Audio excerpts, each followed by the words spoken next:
All right, well, welcome everyone to another HDR Focus. Today, I'm really excited about today's interview. We're going to be interviewing Herman Chan.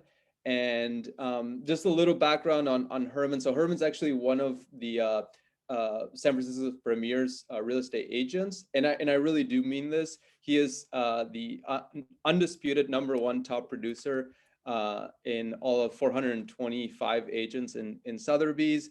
He is an author, he's a speaker, he is a TV personality. You've probably seen him in places like CNN, PBS, HGTV. He's all over the place. He's best. I would argue that he's probably the best known real estate agent in San Francisco Bay Area. And I can tell you from my own personal experience that Herman is actually one of the hardest working agents in this industry. Once he takes you under his wing, you know for a fact that you're going to be able to reach your goals and many times even exceed them. So welcome, Herman Chan. Hi guys. How's it going, Herman? That's quite an So, introduction. Thank you. yeah. I'm like blushing, gosh. No problem. Yeah. So today we're going to be talking about two different parts. So we'll first talk about the real estate market, and then we also want to talk about how the real estate market pertains to the remodeling industry, since that's what HDR's focus is in. Right. And also we want to learn a little bit about Herman's personal experiences as a client, because he's worked with HDR. Right. Mhm. Um, so I would love to just start off with shedding some light into your background and how you got started in the real estate world and how long you've been in this industry. Girl, it's been almost 20 years. So I was born and raised in the Bay Area, East Bay. Went to UC Berkeley. I graduated in 2000, right before dot bomb. So that was interesting. And anyway, I got my first job at Gap Inc. corporate, and I just left in 3 months. It was the corporate life just wasn't for me. So my mom, Amazing. yeah, my mom was like, just why don't you get your license while you study for being a doctor or a lawyer, whatever, whatever. So I got my license, and I just started selling, and I was just really good at it. And also, I was born and raised here, so my natural diaspora friends and family are already built in. So versus most agents, I think have to start over again, essentially. So I ran with it, and eventually, I was like, why would I go spend 100, 500K getting student loans, spending next 5 to 10 years of my life doing something I don't want to do when I'm having a gale time, making great money and also just helping my friends and family. So that's really kind of how it happened. It really wasn't a calculated thing at all. So yeah. And one of the things I'm curious, what's your process like in when a client comes to you, right? What's your process like in finding them the perfect home for them? Right. Gosh, I find this like really difficult to answer because I think what makes me a little bit different than most agents who are successful is that I think they commoditize the process. They have team members, they put you into a pipeline, a conveyor belt, yada yada. And I don't want to treat people or houses that way because everyone is different. Every house is different. And when you start kind of putting them down a conveyor belt, they feel that because I know on my end, when I'm the consumer, I know when it's kind of like a template they're putting me on. And there's anything wrong with that. I mean, it's like the Walmart thing. I mean, it's nothing wrong with Walmart, but I try to give my clients like a Gucci experience. But I don't really know if they tell me they're very hands off, then I will accommodate them in that way. And then when it's time to strike, we go fast and hard. With other people, maybe need a lot of hand holding. And so it just really depends on the person. So it's really custom. And I know that doesn't really help the answer, but that's really honestly how I operate. No, and I can attest to that. I mean, we work together, and it does seem like depending on who you work with, you really do adapt and you modify to make it work for them. What when it comes to and yeah, like what are you seeing in things are changing rapidly, month to month. So what kind of trends are you noticing in the market, or what are buyers looking for, and how has this dramatically changed in the past year or two, and how do you envision it changing again? Well, the world has changed since a year ago. So, I mean, a year ago, I thought I was going to be working at McDonald's. You know, do you want fries with that? You want to supersize that? So, God, life is just constantly ever changing. So, as you know, with COVID, everybody now is doing work from home. Not everybody. It's a really big kind of like uh, driver. I think before COVID, the big desire was, oh, ADU. Let's get some like income property. Let's do house hacking. But with all the COVID and infections and vectors and having strangers in, all the moratoriums on evictions and stuff like that, I think the buyers have shifted away from that, and now they're the ADUs. They're still in vogue a little bit for like your family members, but in general now the ADUs are either being converted into like luxury dens, Mm. work from home, like home offices, not just one now. Before it was like, oh yes, a little closet converted. Now, no, when you're spending all the other day, it's an actual dedicated room that's spruced up with like all the bells and whistles. Before it was like an afterthought. So now the home office is almost like just as important as the kitchen. Yeah, yeah, Two exactly. of them. So I think that's the biggest trend. And obviously yards are huge because people are stuck at home and the kids.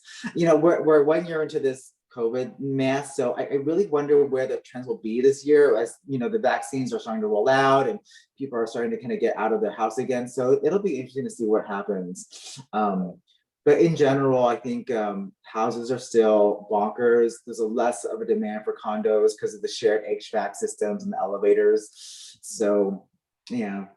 So one of the, so we work a lot with clients, and people are very, very focused on returns on whatever budget they have in their house. So on the flip side of a buyer, on a seller, what's helping sellers? Does it really come down to having large backyards, or what do you feel like it's really helping sellers in selling their home quicker than others?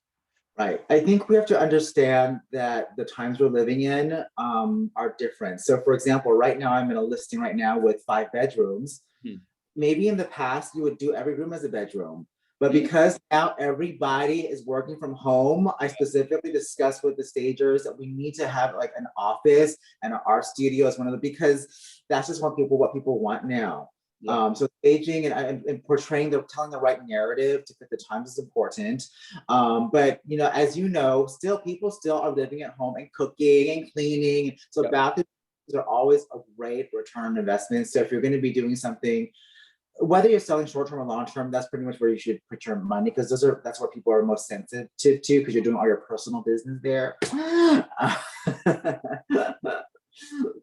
For sure. So, I think one of the things that I've always liked about how you approach working with clients, and is that you're very real and you're very transparent, and you really, there's no dilly dally, there's no BS. You're really like a straight shooter. And so I'm curious to know, what kind of reality check do you give to folks that are just starting the process of finding that, searching for that right home? Okay, so we're rocking the searching site right now. Buyers are being slaughtered. Okay, there are homes right now that are commanding like 20, 30, even like 40, and one even got 70 offers per.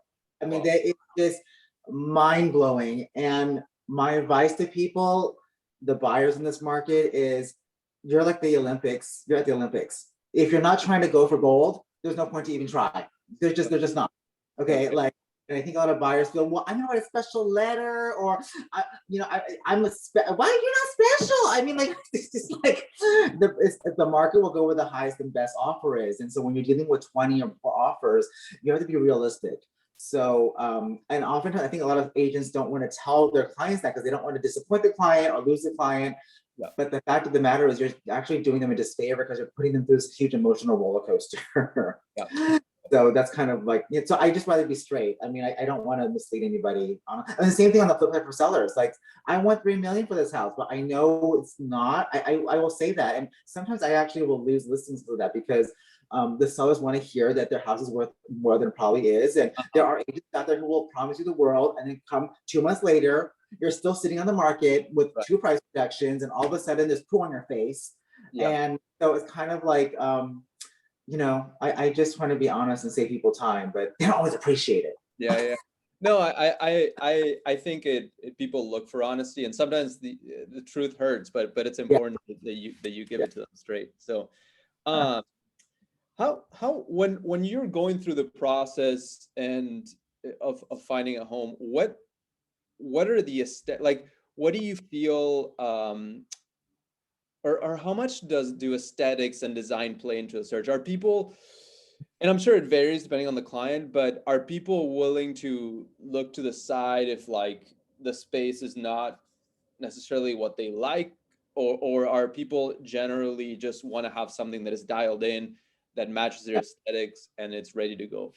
Right. So obviously, if you're an investor or flipper, you actually want things to be kind of ugly because that's where your margin is going to come into play. But for a retail end user buyer, I would say in my generation, I'm turning 43 next month. And, You don't look like it. oh, this is my Botox and my wig, my makeup, honey. But thank you. I think there was a tolerance, or maybe even looking forward to, oh, we can do paint, we can do little minor projects. But I feel like the younger millennials and Gen Zs, they want done, done, done. They're just busy. They're working all the time. They don't want to even like do anything. And so it's about instant gratification. They can't even cook. They deliver all their food, right? So I get that. It's not right or wrong. I'm not judging because I do the same thing. I don't cook either. But there's a really high premium with the younger professional buyers that's done, done, done. Um, and I also think culturally, we're the HGTV generation. HGTV has been around for like 20 years now. And so people have been socialized every day since they were a kid watching these homes, what to look for, what resonates, what are the colors. So it's almost like embedded in our habits now. So I think it's really important to be visually oriented when you're listing a house. Yeah. Cool. And I know you touched a little bit about this, but specifically, so when we work with clients, some clients are really some clients are very focused on the return on investment, and Mhm. they're really like, they want to make sure that every dollar they invest into the house, they're going to get it back if they end up selling. Yeah. So I'm curious, I mean, are there specific triggers that are, if something is not done in a house, it's unlikely that it will sell for that top dollar. And it could be things like kitchens, could be things like bathrooms, you've talked about offices. I mean, are there Mhm. things that are the big triggers? You mean like deal breakers? Yeah, exactly. Brick foundation is yeah, you're just gonna lose like probably 80% of the clientele to brick foundations. Okay. Um, Okay.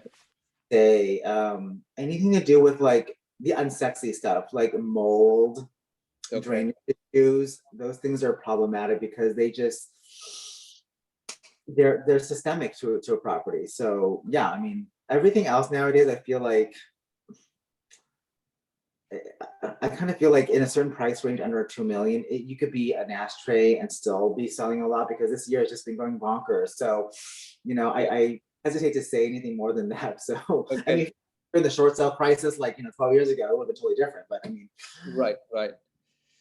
So, what in when someone's thinking about home renovation, so do you typically encourage people to actually purchase a house that needs work, or do you tend to recommend folks who just buy a house that has been completely mhm, done? yeah, And the reason I ask this is because I mean, people always have a misinterpretation of how much things really cost, right, and so I'm curious to know your take on if someone's looking for a house, like how much yeah, do you encourage it, or does really it? depends. They're what we call boutique buyers, Uh-huh.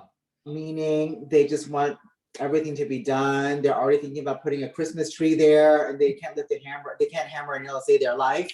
Right. I'm going to show them like places that need work. And if they ask for it, because they always do, they see online and the pictures and photos, I make everything look good. I will get the packet immediately and Right. send it.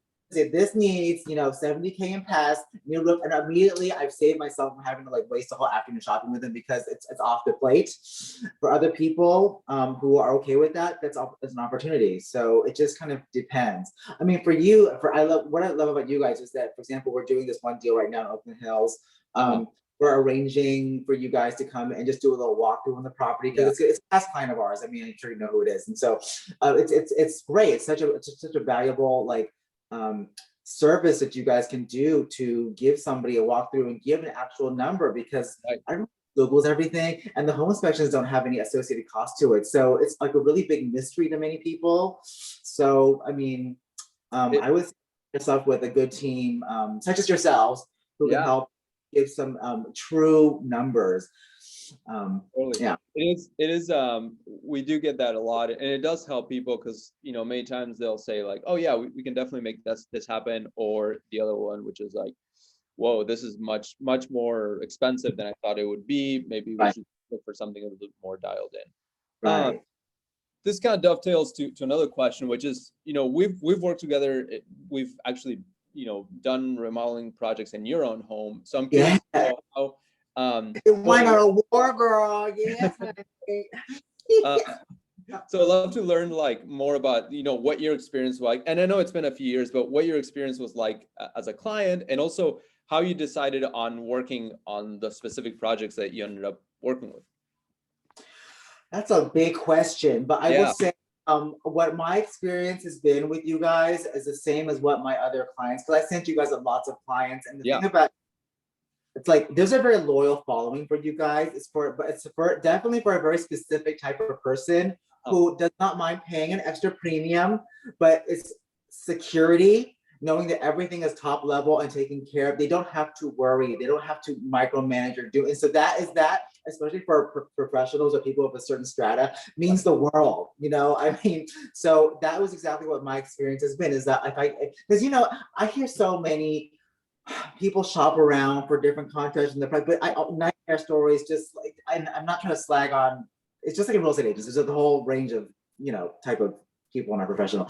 But when you find the right person who is like good work ethic, says what they say, gets things on time, that is worth their weight in gold. And that was my experience with you guys. I never had to worry, and I was always communicated with and never talked down to. And it was a collaborative effort. And for someone like me who's very like kind of OCD and very high aesthetic standards, my plastic surgeon will attest to that. For me to align with it, and I'm still having good things to say, it means like the world. Awesome. That's so good to hear. And I mean, in your home, we decided to work on your kitchen and your bathroom. How did you decide on that? Were they because they were just outdated? You felt like it was a good return, or what? When I bought it, it was grandma's house. Yeah, it was. There was a stove, and right next to the stove was a laundry thing. So it's like, oh gosh, do my laundry from my egg at the same time. Oh, I got my apron dirty. I'll just wash right now. I mean, and it was also an old house. It's like 1912. So I mean, it needed a refresh for sure. And the bathroom, just everything was kind of old, and nothing wrong with old, but I just wanted to refresh. Kitchens and bathrooms are pretty much where the return is. I could have spent the same amount of money. I spent a fortune, honestly, retrospectively, but it's worth every penny. I could have done the same thing to my bedroom, but the bedroom is just like paint and some closet doors and some plantation shadows. Like it's too personal. The kitchen and the bathroom are going to be what's enduring. So and it is the spaces that we really use the most, and they do get the most abuse. And in my opinion, when it comes to people asking us like, is this worth it? I usually agree that kitchens and bathrooms are definitely the triggers and are really what help.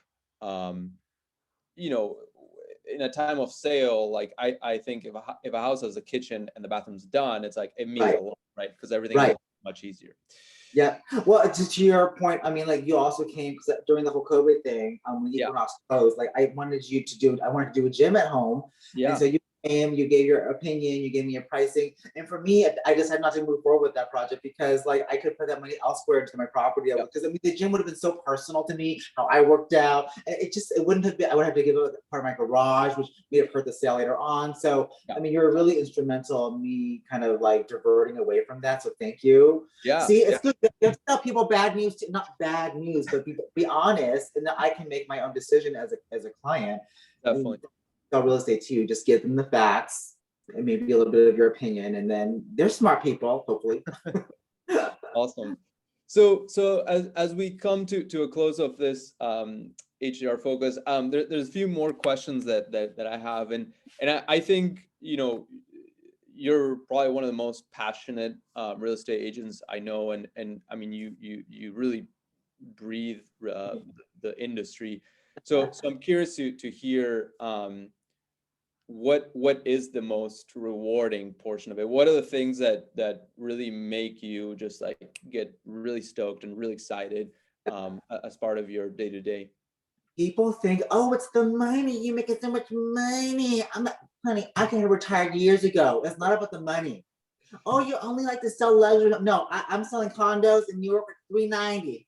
I just closed one in Hayward for 425. Okay. Meanwhile, I've got a couple of $25 million properties also on market too. So it's not about the price point. Like what kind of gets me going is I like to problem solve. Mm, And every buyer, every house has a different like hurdle, and it kind of yeah, makes me interested. yeah. And that's yeah. So you come to me with a problem, and I have to solve it for you. I'm going through divorce. I need to solve it right away. Or oh my gosh, I'm getting a job vacation. I need to get my kids into school within 2 months. Like get Mm. me a, that I get off on being accomplished, having a sense of accomplishment.